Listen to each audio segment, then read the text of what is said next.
Hi all, வணக்கம். Tamil food time சேனலுக்கு வரவேற்கிறேன்.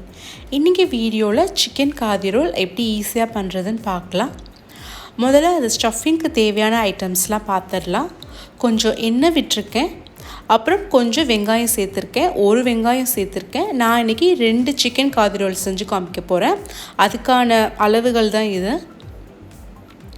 வெங்காயம் கொஞ்சம் வதங்கினதுக்கப்புறம் ஒரு 1/4 டீஸ்பூன் இஞ்சி பூண்டு பேஸ்ட்டு சேர்த்துருக்கேன்.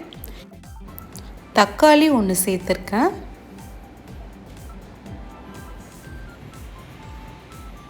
தக்காளி நல்லா வதங்கினதுக்கப்புறம் கொஞ்சம் சால்ட் ஒரு 1/4 டீஸ்பூன் சேர்த்துருக்கேன்.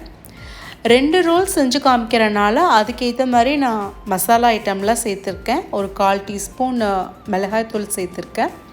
நீங்கள் எவ்வளோ அளவு பண்ணுறீங்களோ அதுக்கேற்ற மாதிரி இந்த மசாலோட அளவெல்லாம் அதிகப்படுத்திக்கோங்க. கொத்தமல்லி பொடி ஒரு 1/4 டீஸ்பூன் சேர்த்துருக்கேன். சீரகத்தூள் ஒரு 1/4 டீஸ்பூன் சேர்த்துருக்கேன்.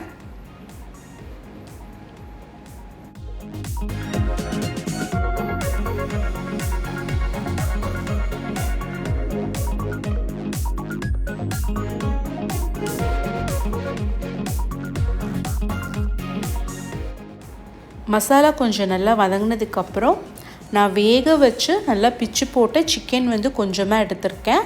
நீங்கள் பச்சையாக இருக்கிறதையும் சேர்த்துக்கலாம். அதுக்கேற்ற மாதிரி எக்ஸ்ட்ரா கொஞ்சம் டைம் நம்ம வேக வச்சு எடுத்துக்கலாம். நீங்கள் லெஃப்ட் ஓவர் சிக்கன் பீசஸ் இருந்ததுன்னா அதை கூட இதில் யூஸ் பண்ணிக்கலாம். இப்போ கொஞ்சோண்டு மஞ்சத்தூள் சேர்த்துருக்கேன். இப்போ சிக்கன் நல்லா வேகிறதுக்காக மூடி போட்டுக்கலாம்.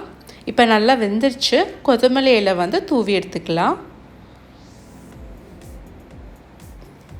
நான் ஆல்ரெடி வேக வச்ச சிக்கன்றனால எனக்கு சீக்கிரம் வெந்துருச்சு. நீங்கள் கொஞ்சம் பச்சை சிக்கனாக போட்டிங்கன்னா கூட கொஞ்சம் நேரம் போட்டு எடுத்துக்கோங்க.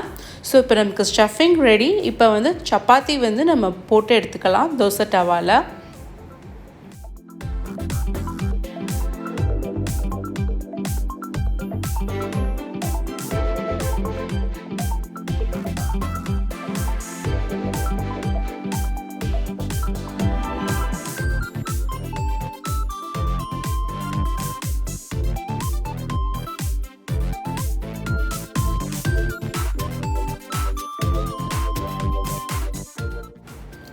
ஸோ இந்த சப்பாத்தி வேகிற டைமில் நம்ம ஒரு சப்பாத்திக்கு ஒரு எக்கை நல்லா பீட் பண்ணி எடுத்துக்கலாம். அதில் லைட்டாக பெப்பர் சால்ட் வேணும்னா ஆட் பண்ணிக்கோங்க.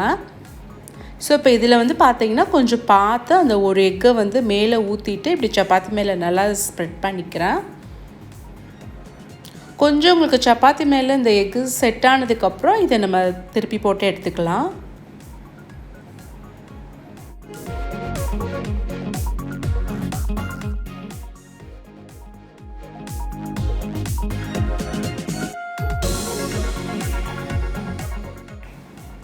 இப்போ நமக்கு எக் சப்பாத்தி ரெடியாக இருக்குது. இதில் நம்ம அந்த வேக வச்ச அந்த ஸ்டஃபிங்கை ஒரு சைட்லேருந்து வச்சுட்டு இதுக்கு மேலே பொடியாக கட் பண்ண வெங்காயம், அப்புறம் வெள்ளரிக்காய் இருந்ததுன்னா அது, அப்புறம் மின்ட் சட்னி இருந்ததுன்னா அது, அதுக்கப்புறம் நீங்கள் இந்த mayonnaise சொல்லுவோம்ல அதுவும் இருந்ததுன்னா அதெல்லாம் நீங்கள் ஆட் பண்ணிவிட்டு இதை ஒரு சைட்லேருந்து கொஞ்சம் கேர்ஃபுல்லாக ரோல் பண்ணி எடுத்துகிட்டு இதை ஒரு ஸ்டார்டடாகவோ இல்லை ஒரு ஈவினிங் ஸ்நாக்காகவோ நீங்கள் சர்வ் பண்ணலாம்.